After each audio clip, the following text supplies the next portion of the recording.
I'm here with Chris Ritson. Chris, how you doing? I'm doing very well, Ollie. How are you? I'm good. Right. Our job today then is to just look at um, a 12-month period where we work together on your business. And I suppose that the punchline is that as a result of what we've done, we've over doubled your business, and you're working a lot less than you used to. And so I'm going to ask you step by step to sort of explain how we got there, because I think it's interesting for people to understand in a mentorship type relationship how we get there, because it's not always a straight line, is it? But could you perhaps start by just telling people a little bit about you and what you do? Yeah, sure. So, Chris Ritson, obviously. I run an online sales education business specifically for junior salespeople who are looking to build their trade in the sales world. Typically, the profile of person is someone that has been promised a big wage and then delivered absolutely no coaching to help them get there. So my job really is to provide them with the skills that they need, the foundation that they need to be able to actually level up as a seller and deliver on the KPIs and targets that their company is asking them to deliver on, basically. Fantastic. So, your business has a few different elements to it. So perhaps you could just map out all the various different business units that you have and how the business works. Yeah, sure. So the business, there's three main elements to the business. The first element is what I now think of as like the foundation to the business. If nothing else goes well, then this I feel really confident will go well. And it wasn't going well before we started working together. And that was from a lack of knowledge and strategy on from my perspective. But the first part is digital courses. So I have 12 digital products now that uh, I sell on a essentially day-to-day, week-to-week basis. They're low ticket, anything from individual skill areas for sellers like cold calls, cold emails, etc. So it's basically a divide and conquer job of here's all the skills that you will need, and here's each one of those packaged up into an individual course that you can self-serve. The second part are live boot camps. And I think this is the part that really helps me differentiate from other people in the space, in the sales training enablement space, because it's actual FaceTime with me, basically. Boot camps, they run every 3 to 4 months each. I have three different camps. And typically they'll get 40, 50 people on each one of those camps on a well, every 4 to 6 months now. I used to do three, and now I'm actually closing in on doing them every 6 months. Again, thanks to some of the work that you do. I'm not in this constant permanent launch mode. And the final part is like my high ticket piece where I'll go in with one business at a time and do kind of some golden glove style work on up leveling their entire sales function, basically. So everyone across the org has some, depending on the whatever the business case is, like foundational level skills that they can go and build pipeline and close deals on the back of, basically. Fantastic. Okay, so I guess it's a pretty traditional stack of offers. You've got the digital products, low ticket digital products, then you've got the leveraged boot camp cohort style training, and then you've got the high ticket where you'll actually go in and work with companies one to one.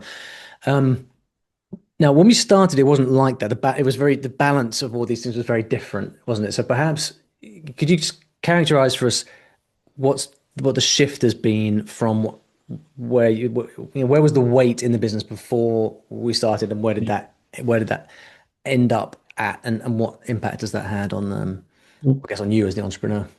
Well, because I was in a state of semi-consistent worry and panic about revenue, my gaze essentially was like naturally drawn to the high ticket constantly. But the high ticket offer was very sporadic as well in terms of me closing those deals at that kind of early stage in my business, sort of naught That to was two. most of your revenue, or the high ticket was essentially Yeah, most of so your. that was most of my revenue. That was, in my before we started working together, the first that the year before, so I'd closed 320,000 dollars in revenue, over 200,000 of that was in team training.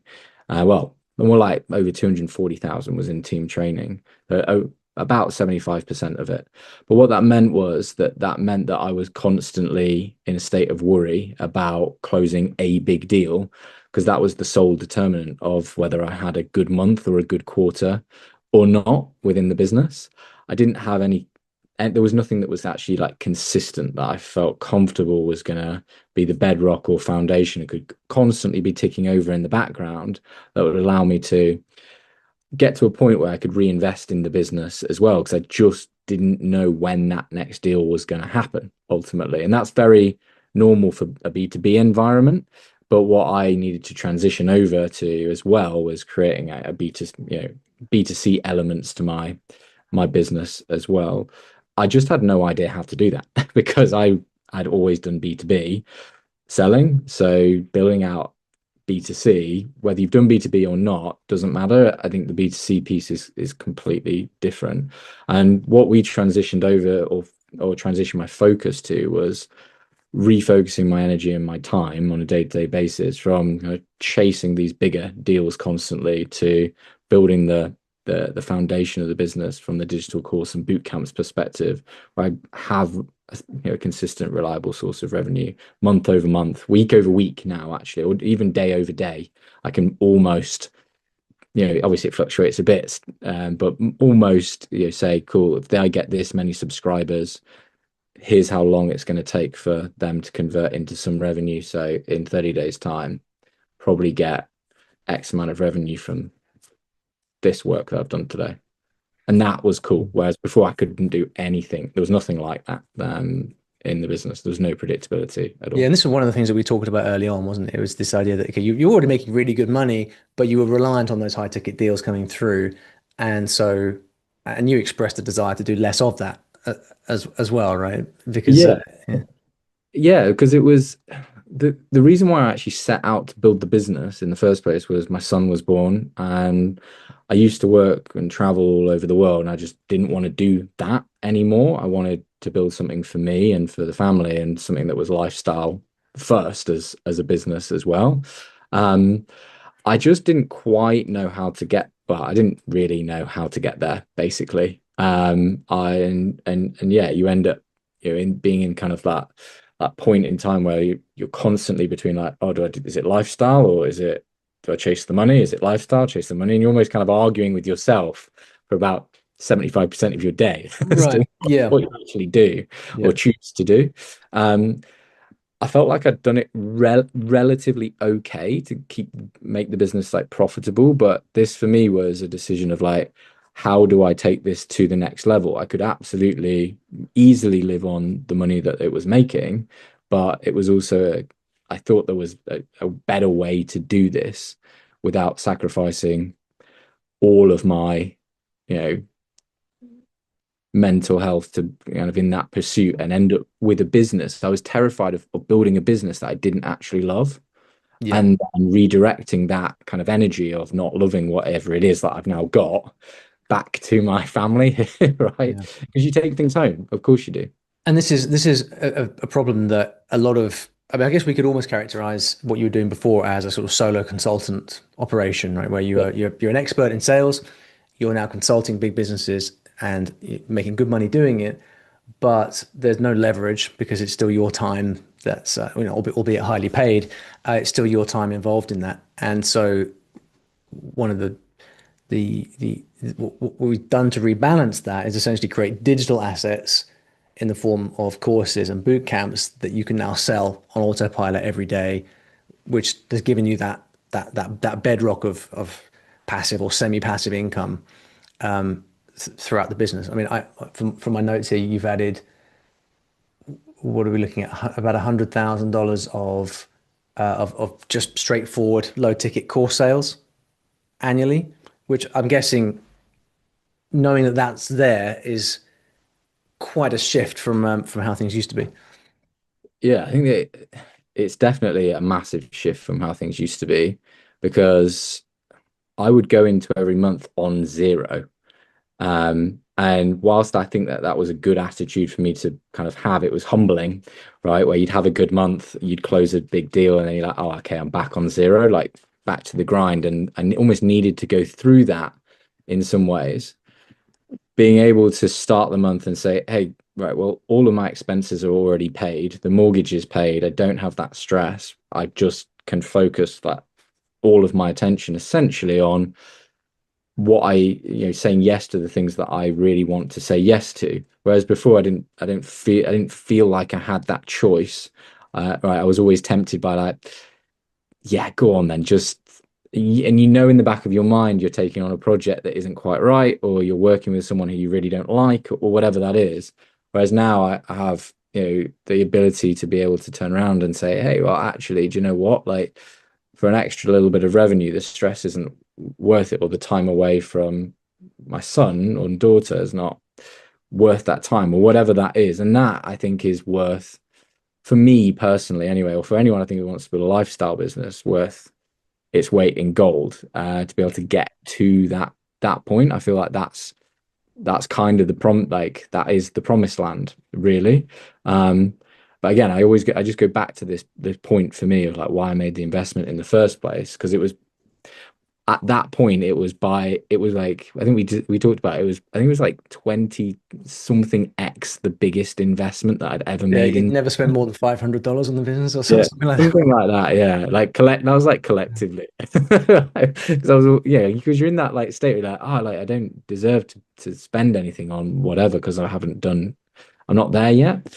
Um, but yeah, I kind of knew that like I needed to buy my way into other people's knowledge and brains, and that was my shortcut to getting to where I wanted to be faster, basically. So that was like why I did it. I think the outcomes have just been great though, because yeah, I go into each month and I'm not freaking out about where do I find the money for the mortgage, or where do I find this, or where do I find that. Um, so yeah, that's really important, Cool. So we've basically. talked about the high ticket, which you still do, but I believe you do a lot less of it than you were. And then we've talked about adding this kind of layer of digital product income to bring you that consistent monthly revenue. The boot camps are the bit in the middle, right? Because a lot of people who run cohort models end up stressed out of their tree because they're on this constant hamster wheel of cohorts off and on. But you've always seemed very zen about the boot camps, and I guess that's a testament to your your professional ability in what you do. But the interesting part that I've seen is how you've managed to really transform how often you're doing them and the amount of revenue you're able to generate from each seat that you sell. So talk us through what's evolved in the boot camps and how that looks different now. Yeah, so when we first spoke, and I think this is like, for me, is like a really important part of like the mentorship piece, as opposed to, obviously, there's quite blurry lines, I'd say, between like mentorship and coaching. Um, but with like the boot camps massively benefited from the mentorship piece. So did the team training. I'll talk about that in a sec. But being able to go from running a boot camp every 3 months and filling the seats, I mean, you're kind of running in this constant launch, deliver, a couple of weeks rest, launch, pre-launch, launch, deliver style mode, to having the confidence to increase the price and to go every 6 months instead. I found that really hard because I was like, all right, I just want to, I know that this works. And because in my head, I was really attached to the revenue of that every like 3 months coming through. I was like, what if I don't close a big deal? Like, well, then I won't have any revenue for 6 months. And then what if, yeah. So I was kind of like spiraling almost on that. What I needed really was someone who, with experience, to kind of guide me through the process of getting my brain to have enough confidence to go and make those moves, because I was just so used to, I'm like, this is working-ish. It's probably going to burn me out at some point, but I got a couple more boot camps in me, so to speak. And yeah, like what's happened since we kind of built that is like we've increased the amount of revenue per person that comes in from per seat being sold by essentially like 2x. which is great. And most importantly, what I've also done, which had massive impacts on the rest of the business, is I'm only running the boot camps every 6 months now. So I'd switch, and that was a gradual switch. It was from 3 to 4 to 5 to sit now. It's at 6 months, where that's basically what that means is doubled the price per seat, but half the amount that I'm running. So I'm making the same amount of money from doing half the amount of work. And my audience isn't getting completely bombarded and exhausted by being given the same offer every couple of months, basically. And it means that but I also think selfishly, for me, that means I'm probably going to be able to profit from this for a longer period of time because I won't get exhausted by selling the same offer and getting almost bored of that. I think over a long period of time, it's quite nice now to be able to almost rest it for a little while. The evergreen, email automation stuff works on the lead magnets, and yeah, we get some early bird stuff, and that's great. But it feels good to almost be like, right, that's there for now, and I can just come back to it. And when I'm really fresh and ready to go and refill all the seats for a good price. The coolest thing about the price has been the amount of the quality of the customer that's now come through, right? And because I think on boot camps, stuff like that, at lower cost, people they sometimes want to be there, but in my industry, a lot of the people are there spending company money on buying these seats.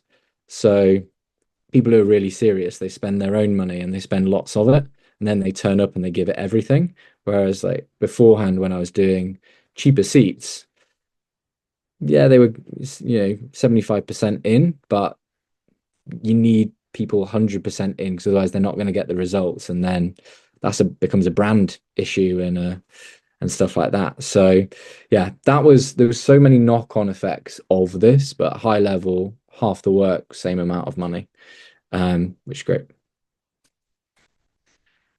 You're on mute, sorry, Ollie.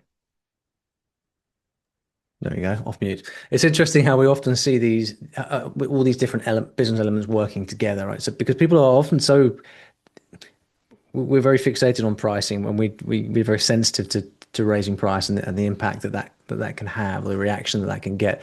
But as you've seen, you raise the price on one end, that increases the quality of customers. Your average order value is now double, which means you can run the things half as much, and you end up having a bigger impact, and it's better for your brand overall because you're just selling less. You're letting the whole business breathe a lot more. Yeah. So it's been really great to see like almost pure kind of pure example of implementing that and getting the results. But there's not the only area where you've just kind of ratcheted up the leverage, right? Because your team training, the high ticket, you've also pulled a similar trick in there as well, right? Yeah, is this one's been really interesting because obviously I was really attached to this emotionally.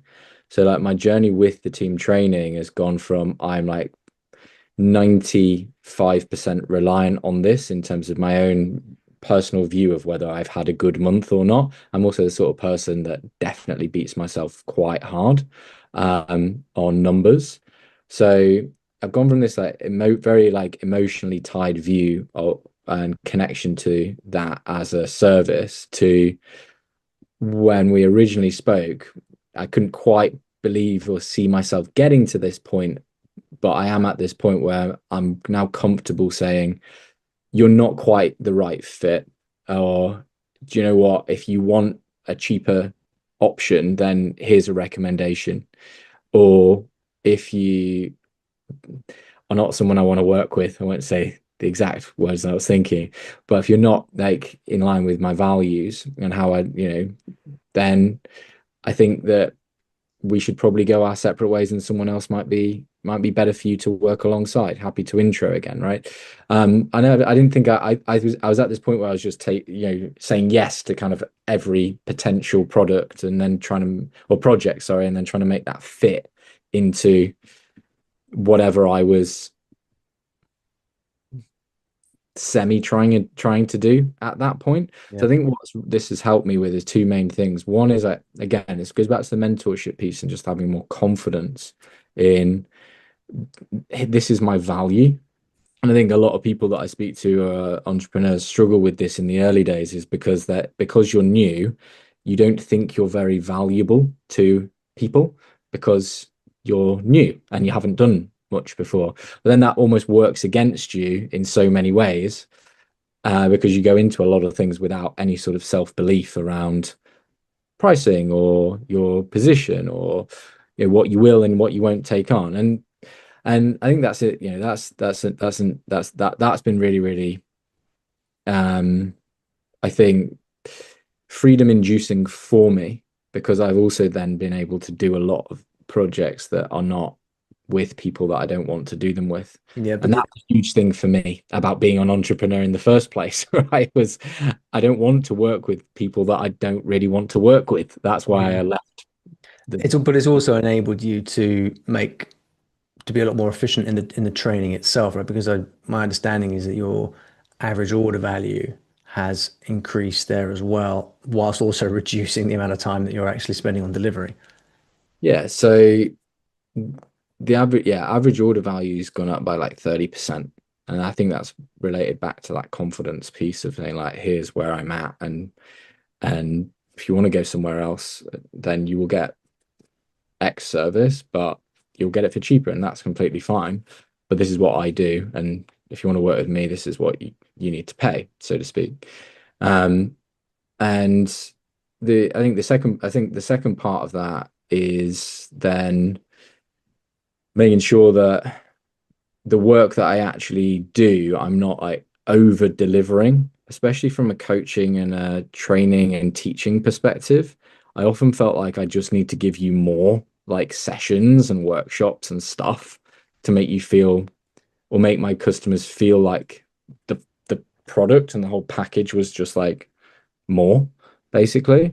And then I'll get, probably 75% of the way into a program, the team training bespoke stuff, and I'll be like, oh, I'm clutching at straws a little bit here, as to like, I think they're ready. I think we're there, but I've already committed to another 6 or 8 sessions. So like, let's find some stuff to do. And then that then just, I think, dilutes the entire quality of the work that you're actually delivering as a trainer or a coach, Mm. etc. Is finding that sweet spot. So what this also meant is having a little bit more belief in the quality of each session, each workshop, each part of the product that I'm actually delivering on, and the value of each one, as opposed to just like more equals more value. Yeah. Which I was definitely, I was kind of in that sort of Alex Hormozy style stuff, but I'd misinterpreted it, where it's just like, just stack as much stuff as you can Yeah. into Yeah. this offer, and Yeah. they'll love it. That It's an was, interesting balance, this thing of over delivering, because I think I mean, teachers are like this as well in general. Like a new nervous teacher who wants to impress their class will just throw stuff at the students, and we think about over delivery in terms of volume, but as you say, that can end up just distracting from the core point that you're trying to get across. And so I think what you've done really well is you've understood that over delivering is not about, it can be a case of less is more. yeah, But it goes in line with that focus, doesn't it? It goes in line with, once I see that almost as kind of downstream of you saying, we might not be a good fit. I'm really expensive. You may be better off with someone else.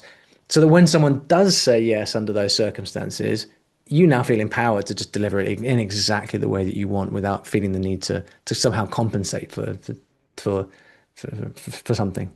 yeah, and it's just been like, it's been quite a liberating process as well, because as I think this is one thing that I'll also say is like, it's all, yes, the revenue is great, and the close and all that is great. But one of the things that we worked on originally as part of the strategy was, I had that like magpie effect, right? Of like, cool, like, what should I ship out to other people? What should I not? What do I need to kind of keep to myself, and carry on working on? And I'd say like two of the most impactful decisions that you guided me towards was, continue building your audience every day, continue writing your newsletter and your publication every week or twice a week, and don't give that to anyone else. I would say that I probably would have given that to someone else at some point.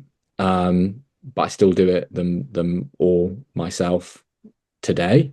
And but it's the compound effect of that has been massive on my learnings for the business, but and that has then translated into revenue, because one of the most interesting stats about when we were spoke was I was doing, because I was trying to close bigger deals and that's only where I was focused. I was focusing, a couple of hours of my day on cold outreaching people. I don't know if you remember us having this I do, chat yeah. where I was like, Ollie, why are you not doing this cold outreach things? You were like, I'm doing this piece instead, basically. I was like, I wonder what that piece is. And that, because I didn't know all of that bit. And that was one of the things that I wanted to get your kind of guidance on. So, You're talking about audience building here, essentially, right? yeah, audience building, audience nurture, list building over long periods of time and being able to convert that into revenue. Whereas I was in this kind of very transactional state of mind where I was like reaching out, book a meet, just book a meeting, run the deal process, close a deal, then move on to the next one, basically. So it's super like cyclical transactional stuff Mm. almost. Um, and stressful because of it. Whereas what you guided me towards focusing on was building like a much longer term model for how I marketed or went to market and the systems actually around that. And for me, it's moved me from, you know, feeling like I always need to be on to, for example, this year, went to Japan and Korea for a month and I worked 1 or 2 hours in an evening after we'd had a full day trip Yeah, somewhere. you didn't reply to my messages for like a month either. Literally to have like sorry about that, but to have like a have a system in place where the business is actually moving still, revenue is still coming in, and I can dial it down to an hour or two a day to be able to do this insane family trip that we'd wanted to do with the kids was ridiculous, right? To kind of be able to get to that point so quickly, and not to be kind of underestimated as well, I think, because they're like life memories, right? No one's ever going to take that away from you. You can take the money away, so to speak, and all that sort of stuff, but you can't take those things. I think that's really important, and that's actually the essence of what I wanted to achieve with the business, really, is like be able to create memories and be there for my kids and grow up with me around, as opposed to me on a plane or in a hotel in some random country around the world instead. So yeah, that's actually for me is the real juice. The cool stuff has been the doubling um the price per seat and only doing half as many on the boot camps. It's been taking the digital courses from like one random digital course and 4K's worth of revenue to on track to be able to do over 100,000 in revenue annually there, to increasing the price of team training at the same time as being able to say no to some people, right? And having an audience that I can farm it and rely on it for consistent revenue and money. I just wouldn't have been there. I would have been in a place where I would have been chasing, chasing the next deal and next deal and next deal, and probably until I kind of got tired of it and slightly hated the business a little bit. But I would have been stuck, right? And that was where I didn't want to be. That's why I made the investment, was I didn't want to build a business that I didn't love, but also didn't fulfill my bigger ambitions of like, this is a lifestyle business, not just a I think that's so tempting, right? To be like, cool, go down this channel and you'll make a mill. And but what it's always what my dad taught me, right? It was just like, it's not the value of something is not what you gain, it is what you lose. So yeah, it just took me like 10 years of rejecting that notion, working in corporate environments Yeah. to Well, realize it. yeah. Well, you're here now, so welcome to the club. Um, what's the before and after revenue picture from the time that we worked together? Yeah, so the best years like $320, $320,000, and we'll do 680,000. Fantastic. So we're just over just a smidgen over double. But I think what's most exciting is that, as we were chatting about before we press record, you're now to start you're aware of all the things that we never even got to during the 12 months that we were working together, and you've got all of those things still left to do. So um I Yeah, have no doubt we'll see you in the seven-figure club very shortly. maybe we'll see. We'll see. Yeah, and this is the thing. The final thing I'll add on this, which has actually been amazing as well, is that's without adding like two significant costs and also headcount. I don't have a full-time employee, basically. Right. So it's all profit that you've added, essentially. Basically, yeah. Which is important to note. But yeah, I feel good about it. We'll see what the future holds, see what 2026 brings. Hopefully a Awesome. more stable market.